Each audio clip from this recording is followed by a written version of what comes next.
Not the kind of quiet you get when you mute a television, not the kind you get when a snowstorm softens the streets. This was a different quiet, thick, personal, almost offended that anyone still lived inside it. My mom's house had always sounded like something. A kettle beginning to worry itself into a whistle. A radio low enough that you couldn't tell if it was news or music, a drawer that squeaked in the same tired way every time you opened it. The soft percussion of her slippers crossing the kitchen tile like a metronome that didn't know how to stop. Now, a week after the funeral, the house was holding its breath. I stood in the hallway with my keys still in my hand, listening like it was my job, because listening was my job. Sound tech at a small theater downtown, the person who made sure voices hit the back row, the person who fixed the mic that cut out mid-confession, the person who cared about silence so much it became a kind of religion. But this silence wasn't clean. It was full of corners. The air smelled like lemon cleaner, and the last bouquet someone had left on the table. The curtains were open because my aunt had insisted sunlight helps, as if grief was a stain you could bleach out. I walked into the living room and saw it again. The indent on the couch cushion where my mom used to sit with her feet tucked under her, a mug warming her hands. The side table where her reading glasses still waited, folded neatly as if she'd be back any minute. There are moments when the world does something cruelly ordinary. The fridge hummed, the furnace clicked outside. A car door slammed in inside me. Something stood very still, like a stagehand waiting for a cue that never came. I told myself I was here to be practical, to sort paperwork, to pack boxes, to decide what to keep and what to give away. That's what you do when someone dies. You turn love into categories. But my hands moved without a plan. Drawn down the hallway to the coat closet. My mom's winter coats hung in a tight row. Dark wool one, soft gray one with a missing button. The navy parka she wore, even when it wasn't that cold, because she liked the way the hood framed her face. I pulled the navy parka off the hanger and held it for a moment. It smelled like her cold air. Hand lotion and something faint like cinnamon gum, and then I felt it. A weight in the pocket, something small, rectangular. Stubbornly present. My stomach tightened the way it does before a show when the audience is filing in and you're not sure if everything will work the way it's supposed to. I reached into the pocket. My fingers closed around plastic. I pulled it out, a cassette tape. Old school, clear casing with two little spools like eyes. A handwritten label slightly slanted in my mom's neat, careful script for Mira, when you're ready. I stared at it, as if it might explain itself. I didn't even own a cassette player. Nobody did, not anymore. And yet in that moment I felt something shift. Like a door in my chest that had been stuck, suddenly cracking open, not relief, not peace, just movement. I stood there with the tape in my hand, listening to the quiet, and realizing that my mother had left me something. That wasn't an object, it was a voice waiting. The thing people don't tell you about grief is how much of it is administration. The morning after the funeral, I made calls the funeral home, the bank, the insurance company, the utility company that cheerfully asked if I'd like to transfer service. As if my mom had simply moved to a new apartment. I answered texts from coworkers who said things like, "Thinking of you and let me know if you need anything," which always sounded like a door that wouldn't open unless you pushed hard enough. My fiancé Jonah tried in the way he always tried. Quietly, he made coffee without asking. He folded my laundry, even though he never folded his own. He stood behind me when I was staring into the fridge at my mom's leftover soup and put his hands on my shoulders gently, like he was smoothing wrinkles out of fabric. "You don't have to do all of this alone," he said. I nodded. I said, "I'm okay." It was my favorite lie, because it meant I didn't have to explain the real truth, which was that being not okay felt like stepping onto a stage with no script. I liked scripts, I liked cues. I liked knowing where to stand at the theater. My world made sense. Markers on the floor, levels on the board, every sound had a source. Every problem had a solution if you traced the signal chain, but my mother was gone and there was no chain to trace. There was only absence, Jonah asked me once carefully. "Do you want to talk about her?" And I said, "I don't know what to say." Which was also a kind of lie. I had plenty to say. I just didn't know how to say it without falling apart, so I became practical. I made lists of tasks instead of lists of memories. I sorted paperwork instead of sorting feelings. I went back to work sooner than everyone thought I should. The theater was a small place with a stubborn heartbeat. 3 stories squeezed between a taqueria and a tattoo shop. A marquee that flickered when it rained. Seats that creaked like they were alive. We were running a winter play, something tender and funny about people stuck in an elevator. The kind of story that made strangers laugh together and feel less alone. For 90 minutes, I set up mics.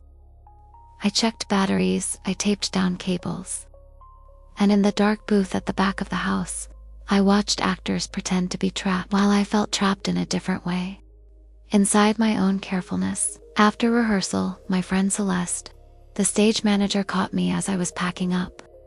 "How's it going?" she asked. In that voice, that meant she didn't want the easy answer. I kept my eyes on my case. "Fine." Celeste didn't move. She had that stage manager stillness, like she could hold a moment in place until it behaved. "Mira," she said softly, "you don't have to be the strong one all the time." I laughed, short and sharp. "I'm not strong, I'm just functional." Celeste leaned against the booth rail. "Functional isn't the same as okay." "I know," I said, and surprised myself with the honesty. "But it's the only setting I know how to use." She watched me for a beat, then nodded like she understood. When I got home that night, Jonah was asleep on the couch with the TV paused on a cooking show, one hand dangling palm open, as if he'd been waiting to catch me. I stood there in the dim light and felt the distance between us, small but growing, not because he didn't love me, not because I didn't love him, because grief was taking up so much space. It left little room for anything else. And then 1 week after the funeral, I found the tape in the coat pocket, and suddenly my mother wasn't just gone. She had a message, and I didn't know if I was ready to hear it. I took the tape home like it was fragile. Jonah was chopping onions when I came into the kitchen. The smell hit me sharp, immediate, and my eyes watered in a way that almost felt like betrayal. As if onions could steal credit for tears grief deserved. I set the cassette on the counter. Jonah wiped his hands on a towel and leaned in. "Is that a tape?" I said. He blinked, then smiled a little. "Like a real tape, my mom left it," I said, and heard the edge in my own voice. Like I was guarding it already. Jonah's expression softened. "Do you have a way to play it?" "No." He stood there thinking. Then he said, "My dad might. He's one of those people who keeps everything. Like everything." I didn't want to involve Jonah's family. I didn't want to make this a shared thing. Grief had made me selfish in that way, protective of whatever pieces of my mother I could still hold, but I also didn't want to sit in my apartment with a silent tape, wondering what it said, letting curiosity rot into regret. So I nodded. We drove to his dad's place the next afternoon. A small bungalow on the northwest side, full of old tools and framed photos, and the comforting scent of sawdust. Jonah's dad, Ron, was the kind of man who greeted you with a handshake that turned into a brief hug if you let it. "Hey kiddo," he said to Jonah, then looked at me. "Myra, you holding up?" I gave him the functional smile. "I'm okay." He didn't push. He just gestured us inside. When Jonah explained what we needed, Ron's eyes lit up like he'd been waiting for an excuse. "Oh, I got you," he said. "Come on." He led us to the basement. It was a museum of old technology, VHS players, stereo receivers, boxes of cables that looked like tangled memories, and on a shelf like a little time capsule, a cassette deck. Ron blue dusted off it with a theatrical puff. "Still works, probably." He plugged it in, the power light flickered on. I held the tape so tightly, my fingers hurt. "Want me to do it?" Jonah asked quietly. I shook my head no. I swallowed. I slid the cassette into the deck. It clicked into place. Ron stepped back, with Jonah, giving me space in a way that felt like kindness. I pressed play at first, There was only hiss, white noise like winter wind. Then the sound, a room tone. A faint creak, someone adjusting the recorder. And then my mother's voice. Not the version of her voice I'd heard in the hospital, thin and careful. Not the version that said goodbye at the end. When she squeezed my hand and looked like she wanted to apologize for leaving. This was her alive voice, warm clothes. A little amused, like she was talking to someone she trusted. Mira, she said, and my name sounded different in her mouth, like it belonged to a smaller version of me. If you're listening to this, it means you found it, which means you're doing the hard thing. You're going through my coats and my drawers and my life. I'm sorry for how heavy that is. I felt Jonah's hand land on my shoulder. Gentle, my mother continued. I don't know exactly when you'll be ready. Maybe you'll be ready right away. Maybe you'll leave this tape in a box for a year because you're like me, and you think delaying pain makes you brave. A small laugh, mine, caught in my throat. I don't want this to be a sad thing. She said, I want it to be a bridge. Something you can cross when you're tired of standing on the edge. The tape crackled softly. There's a story I never told you, she said, not because I didn't want you to know, but because I didn't know how to hold it without dropping it. Some stories feel like glass. I held my breath. It's about music, my mom said, and a promise, and a man named Mr. Hasak. The name hit me like a note I recognized, but couldn't place. My mom went on. When I was 16, I used to take the bus to a little studio above a bakery near Devon. Every Thursday, I'd climb the stairs and knock twice, because the first knock never worked. He said the building was stubborn. I pictured it as she spoke, my brain building sets the way it did for plays. Stairs, dust, winter light. Mr. Hasak taught piano. She said he was strict in a way that wasn't mean, like he believed in you too much to let you be sloppy. I heard her inhale. I was good. She said softly, I don't say that to brag. I say it because you should know. I was good enough that it scared me. Jonah's hand squeezed my shoulder, and then my mom said something happened. Something small and stupid and human, and I never fixed it. A pause. I took something from him, she said, not money, not jewelry, music. My stomach tightened. A sheet music book. She continued, a collection he kept in his drawer. It had a piece in it that he wouldn't let me play yet. He said I wasn't ready, and I hated that. I hated being told to wait. So one day I took it. My mother's voice was so calm, like she'd rehearsed admitting this. I told myself it wasn't theft. She said I told myself I was borrowing it. I told myself I deserved it. The tape hissed. He found out. She said of course he did. And I never went back. I never returned it. I never apologized. I just disappeared. My throat burned. I want you to do something for me, my mom said, and her voice turned softer, closer. I want you to return it. My eyes snapped open wide, even though I'd been staring at the deck the whole time. It's in the back of my closet, she said, in the brown photo box, with a torn corner under the scarves. My mother exhaled, like she'd been carrying that instruction for years. I don't know if Mr. Hasak is still alive, she said. I don't know where he is now, but I want the book to go home, and I want someone to tell him I'm sorry. A pause. I should have done it myself, she said, and I could hear the ache now. But I kept thinking out of time, and then time did what it always does. The tape crackled again. If you decide not to do it, she said, I understand. You don't owe anyone my unfinished apologies. But if you do it, if you bring it back, you'll understand something about me that I couldn't explain when I was alive. Her voice steadied. And Mira, she said, if you ever wonder whether I was proud of you, don't. I was. I am always. The tape ended with a soft click, like a door closing. The basement felt too bright and too small. Jonah's dad cleared his throat somewhere behind me, pretending to fuss with a cable to give me dignity. Jonah leaned down. Hey, he whispered, we can do this or we don't. Whatever you want. I stared at the cassette deck. The thing my mother had left me wasn't comfort. It was a task, a promise. a loose end, and suddenly grief had direction. Which was dangerous because direction meant movement. And movement meant I couldn't hide inside, functional anymore. Back at my mom's house, I stood in front of her closet like it was a stage curtain. I half expected her to step out and tell me I was doing it wrong. But the closet was just a closet.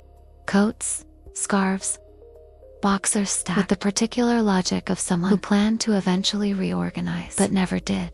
I found the brown photo box with the torn corner, exactly where the tape said it would be, under a pile of scarves that still held faint traces of her perfume.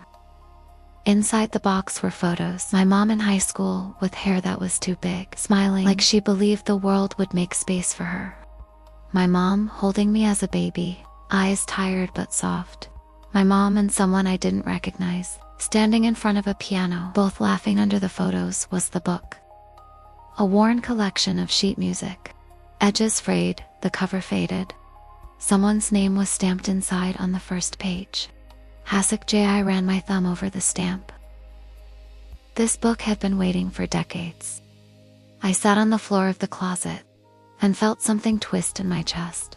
My mother, who folded towels in perfect thirds, who returned library books early, who corrected my grammar gently, had stolen something, not because she was careless, because she was human, because she was young, because wanting something badly can make you do foolish things. And she had carried it like a secret weight. All her life, Jonah crouched in the doorway. So we find him. I looked up. How we start with the studio. Jonah said above a bakery near Devon. You think it's still there? He shrugged. Cities change, but people leave traces. We can try. Part of me wanted to argue, to delay, to say I wasn't ready for this kind of grief. Active grief, but I kept hearing my mother's voice. A bridge, something you can cross. So 2 days later, on a gray Saturday, we drove north. Chicago in winter always looks like it's thinking hard. The sky low, the streets salted, the trees bare like they've given up on appearances. We found Devon Street busy even in the cold, full of storefronts and signs and people moving with purpose. We parked and walked. My hands were numb inside my gloves, but I could feel the book through my tote bag, like a heartbeat there. Jonah said, pointing. A bakery, not the same one. Probably not, but a bakery nonetheless. Windows fogged with warmth, trays of bread visible behind glass, and above it, a narrow staircase tucked between buildings. My stomach flipped. We climbed. The stairwell smelled like flour and old wood. Each step creaked like it had something to say. At the top was a landing and a door with peeling paint. No sign, just a door. Jonah looked at me. Want me to knock? I shook my head and lifted my hand. I knocked twice. The first knock sounded too polite. The second sounded like commitment. Nothing. I waited, then I knocked again. Footsteps slow, the door opened a crack. An older woman with silver hair and sharp eyes looked out. Yes, she asked. My voice came out smaller than I expected. Hi, my name is Mira. I'm looking for someone named Mr. Hut. He used to teach piano here. The woman's expression shifted. Not surprised exactly. More like the name had been resting somewhere in her memory, and I nudged it. Mr. Hashek. She repeated, not here anymore. My heart sank. Do you know where he went? She studied me. Who are you? I swallowed. My mother was his student a long time ago. I glanced down at my bag. She asked me to find him. The woman's gaze dropped to the bag, then back to my face. After a moment, she opened the door wider. Come in, she said. Inside, the space was smaller than I imagined. A waiting area with 2 chairs, a hallway, and at the end, a practice room where an upright piano sat like a patient animal. The woman gestured for us to sit. My name is Anya, she said. I rent this space. It's a community studio now. Mr. Hashek, he retired years ago. His hands got bad. I nodded, trying not to show how much that hurt. Hands were everything in music. Do you know where he is? I asked again. Anya's mouth tightened. Nursing home. She said, up by Lincoln Square. St. Bridget's. Jonah leaned forward. Is he? He's alive, Anya said. But she paused, choosing words. He's not always here. I understood what she meant. Without her having to say it. Memory confusion. Time slipping. Anya looked at me again. Your mother's name, I hesitated. Then said it. Anya's eyebrows lifted slightly. Ah, you knew her? I asked, surprised. Not well, Anya said. But I heard about her. Mr. Hashak spoke of her sometimes. The talented one who stopped coming? My cheeks burned with a strange mix of pride and shame, like someone complimenting a ghost. I pulled the book out of my bag and held it in my lap. I'm supposed to return this. Anya's gaze sharpened. She didn't reach for it. She just looked, like seeing it was enough to bring something back. After a long moment, she said quietly, He will want to see it. I nodded. Throat tight. Anya stood and wrote something on a scrap of paper. An address, a phone number. Then she handed it to me. Go soon. She said some days he's clear. Some days he's not. Don't wait for the perfect day. The words landed like a warning. Don't wait. My mother had waited. And now she was a voice on a tape. As Jonah and I descended the stairs back into the cold, I held the paper like it was a map, out of my own avoidance in the car. Jonah started the engine, then looked at me. You okay? He asked. I stared out at the street where people hurried past with bags of groceries, plans' lives still intact. I don't know, I admitted. Jonah nodded. We don't have to know yet. But the truth was, we were already moving, and movement changes things. St. Bridget smelled like disinfectant and coffee that had been sitting too long. The lobby was decorated for the holidays, even though the holidays were over. Paper snowflakes, a fake tree with lights blinking lazily, as if it had missed the moment, but kept performing anyway. We checked in at the front desk. The receptionist glanced at the name on my paper. Hasek room 2 o'clock, 14. My mouth went dry on the elevator ride up. Jonah stood close enough that our coats touched. I'll be right there, he said. I nodded, gripping the strap of my bag. Room 214 was at the end of a hallway, lined with doors and soft television sounds leaking out. Someone laughed in one room. Someone coughed in another. A nurse wheeled a cart past us. Humming under her breath, I stood in front of two and suddenly felt like a trespasser in my own story. What if he didn't want to see this? What if he didn't remember? What if my mother's apology arrived, like a letter to the wrong address? Jonah leaned in ready. I wasn't, but I knocked anyway. A voice inside said, come in. We opened the door. The room was small and bright, with a window overlooking a courtyard dusted with snow. A TV played a game show with the volume low. An elderly man sat in a chair by the window, a blanket over his knees, thin white hair. A face that looked carved by time, all angles and patience. His hands rested on the arms of the chair, hands that had taught my mother to place her fingers on keys. He turned his head toward us.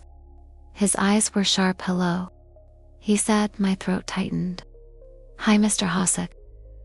He studied me, then nodded once. Yes. I stepped forward slowly. My name is Mira. He waited. My mother was your student. I said a long time ago. Something flickered in his eyes. Recognition, or maybe just the movement of memory. Trying to catch. What is her name? He asked. I told him. He repeated it softly, as if testing how it tasted in his mouth. Then he said, ah. The same ah. Anya had said that little syllable that held years. I pulled the book out of my bag, with hands that trembled. My mother. She left me a message before she died, I said. And the word died hit the room like a dropped object. She asked me to bring this back to you. I held the book out for a moment. Mr. Hasek didn't move. Then his fingers lifted slowly, and he took it. He ran his thumb over the worn cover. His face changed in a way I couldn't name. Pain maybe, or something gentler. Like a bruise being touched. He opened it to the first page. Saw his own stamp. His eyes closed briefly. When he spoke, his voice was quiet. So she kept it. I swallowed. She did. She was sorry. He didn't look at me, he kept turning pages slowly. Like each one was a memory. He wasn't sure he wanted to unfold. Finally, he said, "Tell me about her." My chest tightened. "What do you mean, tell me?" He repeated, "Who did she become? Did she play? Did she live?" The question hurt because it reminded me how little I knew about my mother's interior life. I knew her habits, her routines, her favorite soup, her laugh when she watched silly commercials. But who she was in her dreams, that was a door I'd never fully opened. She didn't play much, I admitted, not professionally. She worked at a library for years. I hesitated. She loved music though. She listened all the time. She used to hum while she cooked. Mr. Hosek's mouth tightened. She was gifted, he said softly, as if to himself, gifted and stubborn.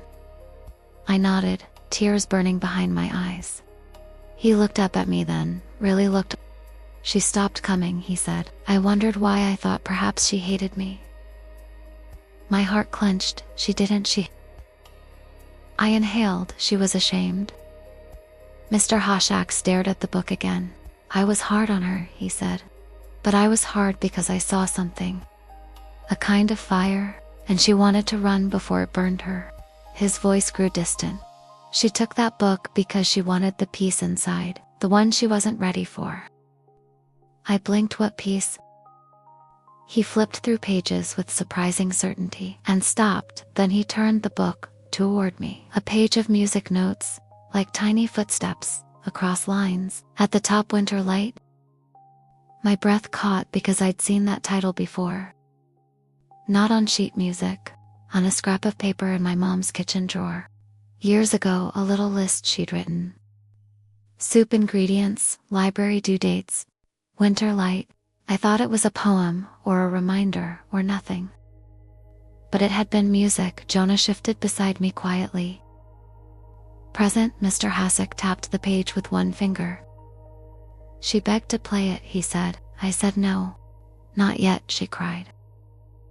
I blinked, startled. I'd never imagined my mother crying over music.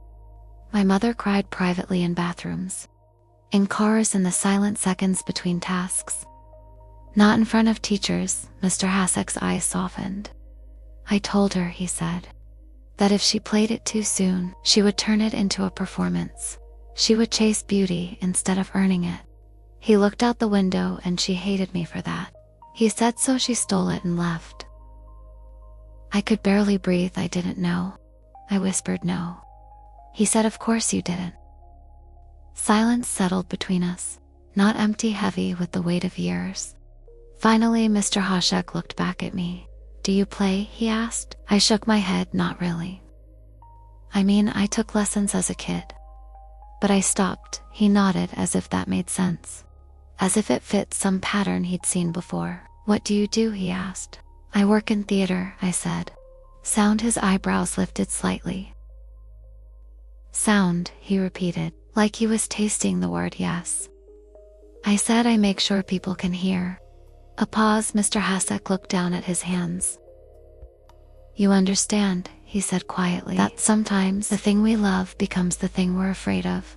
My throat tightened. He turned the page back toward himself and stared at the notes. Then he said, almost too softly, would you play it for me? I blinked. I can't. Not on piano, he said, and his eyes met mine again. In your way you work. With sound, bring me the peace. I didn't understand. What do you mean? He gestured vaguely, as if the details were less important than the intention. Record it. He said, find someone to play. Let me hear it before I go. The request hit me like responsibility, a promise inside a promise. My mother had wanted to return the book. Now Mr. Hoshek wanted the music. I looked at Jonah, who gave a small, steady nod. I turned back to Mr. Hoshek. Okay, I said, voice shaking, I'll do it. Mr. Hoshek's shoulders eased just slightly. Good, he said. Then unexpectedly he smiled. It wasn't a big smile, just a small curve, like a candle flame in a draft. Tell her, he said softly. If you can tell her, I forgave her a long time ago. I was only waiting for her to forgive herself. My eyes filled, I nodded, because words were too fragile. As we left, Jonah held the door for me, and I stepped into the hallway, suddenly aware of how loud my breathing sounded. In the elevator, Jonah asked, "Are you okay?" I laughed once. Bitter and wet, no. I said, but I'm moving. Jonah squeezed my hand and in my bag. The book felt lighter, like returning. It had released something in the air, but it also felt heavier, because now I carried a new task. Bring him the music before time did what it always does. Finding someone to play Winter Light should have been simple. Chicago was full of musicians. My theater knew people who knew people. A phone call, a favor, an exchange of coffee for talent, but nothing about grief is simple. At the theater, rehearsals were intensifying. Opening night was close. Celeste was juggling costume issues and actor nerves. The director was rewriting scenes, and I was supposed to be the steady one, the person who fixed things quietly so nobody panicked. Instead, I was staring at sheet music in the booth, tracing notes with my finger like they were a map. Jonah texted dinner. I stared at my phone. A digital device, small and bright, asking a normal question, and I realized how far normal felt. I typed late, sorry. He replied again. I hesitated. Then typed, I'm trying to do something for my mom. A minute passed, then, I know I'm not mad. I just miss you. That sentence hit harder than anger would have, because it was true. I missed him too. But grief had a way of turning love into something you postponed, like a task you meant to return to once you finished the urgent thing, and the urgent thing kept changing. I reached out to a pianist I knew, Tessa, who sometimes played for our shows. She agreed to meet in the theater on a dark night. When the stage was free the night Tessa arrived, snow was falling in soft sheets outside, the kind that made streetlights glow like they were underwater. The theater was empty. Quiet in the good way, no audience. No actors, just the building's familiar creaks and sighs. Tessa sat at the old upright piano we kept backstage, rolling her shoulders. You sure this is okay? She asked. It's kind of late. Yes, I said. Thank you for doing this. She glanced at the sheet music. Winter Light, she read. Pretty title, it mattered to my mom. I said, and my voice cracked on the word mom. Tessa's eyes softened. Okay? Let's do it right. I set up microphones the way I always did. Careful placement, checking levels, listening for room tone. I ran cables across the floor, taped them down like I was taping down my own shaking thoughts. When everything was set, I stepped back into the booth. Tessa placed her hands on the keys.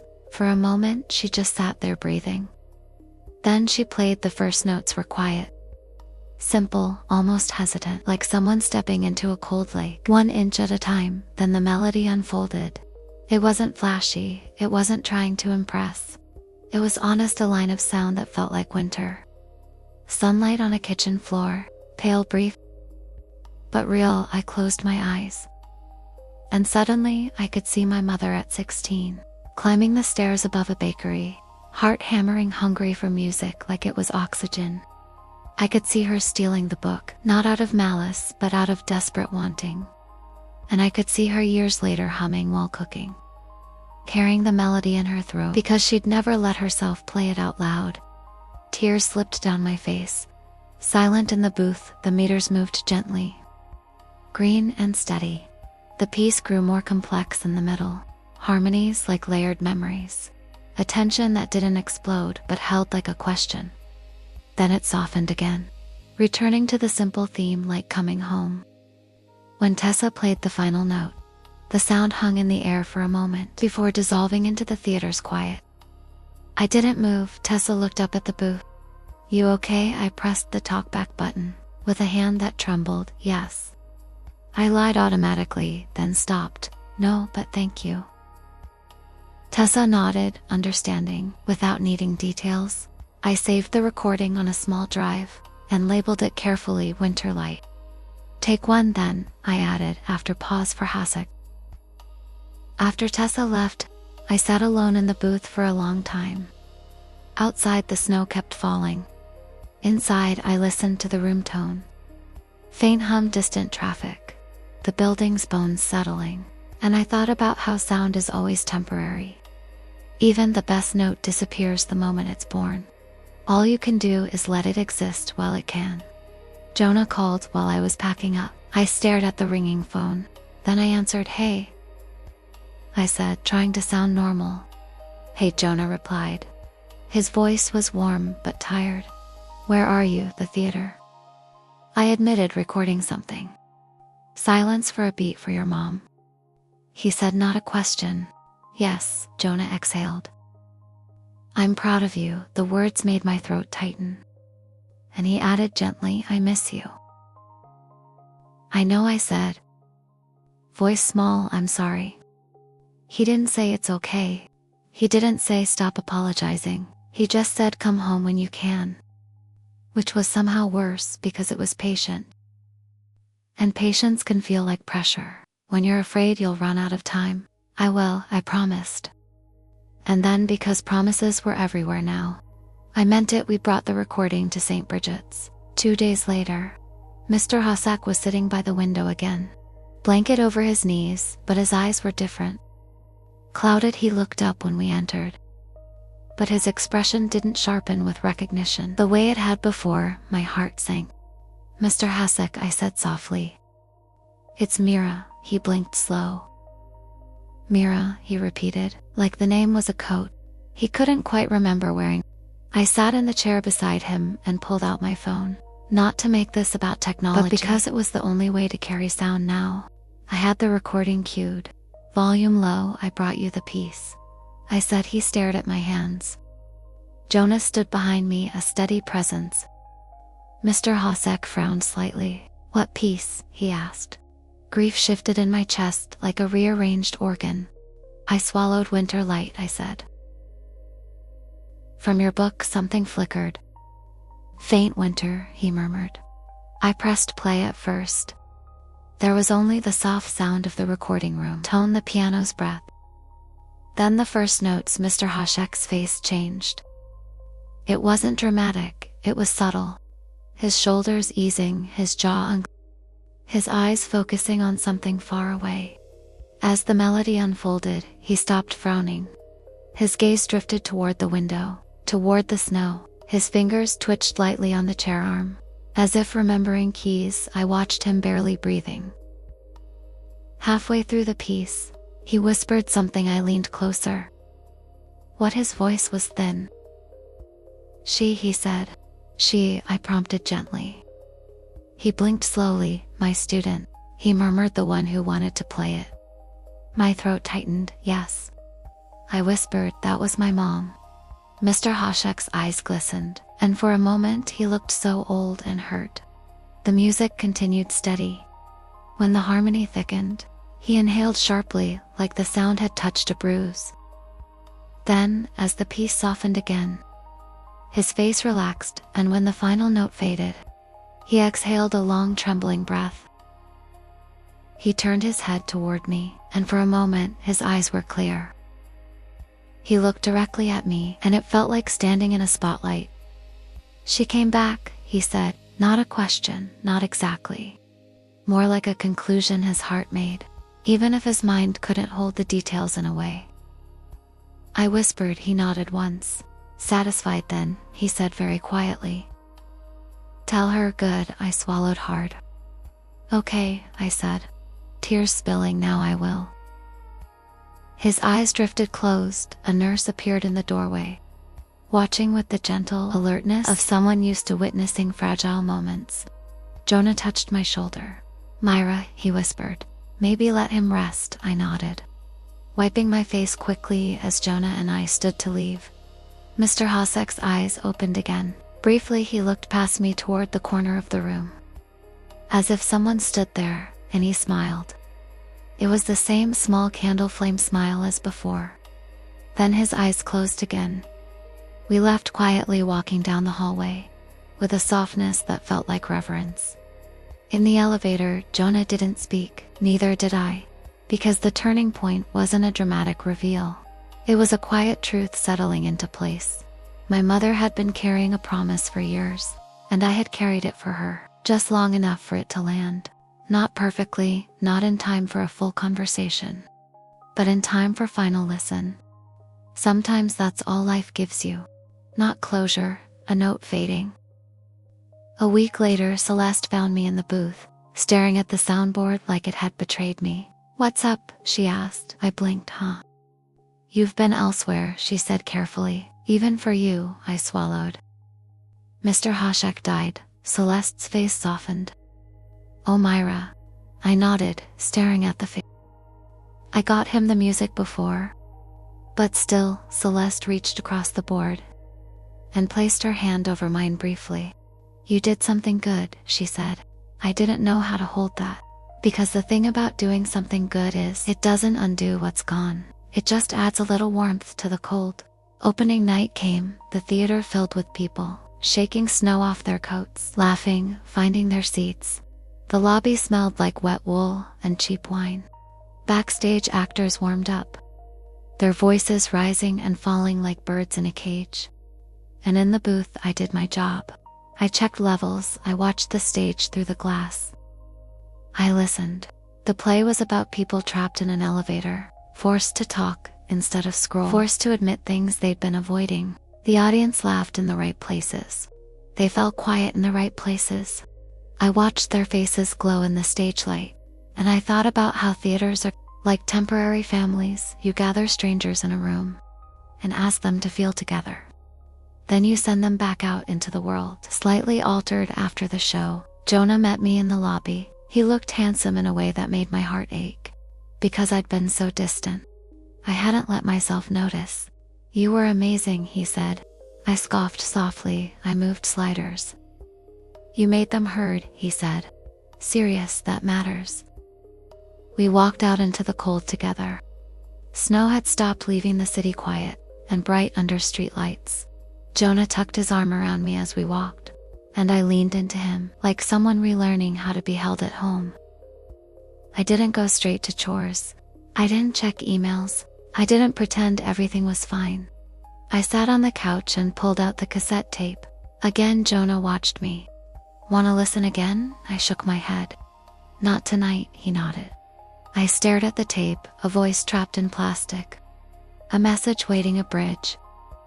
And I realized something my mother hadn't said directly, but had built into every word. She wasn't asking me to fix her past. She was asking me to step into mine, to not wait, to not carry things alone, to not turn love into a postponed task. The next day, I went back to my mom's house and packed up the piano bench that had been sitting and used in the corner. She'd kept it even after the piano was gone. Like a relic, I brought it to the theater. Celeste raised an eyebrow. "What's that for?" I shrugged. "For sitting a week later."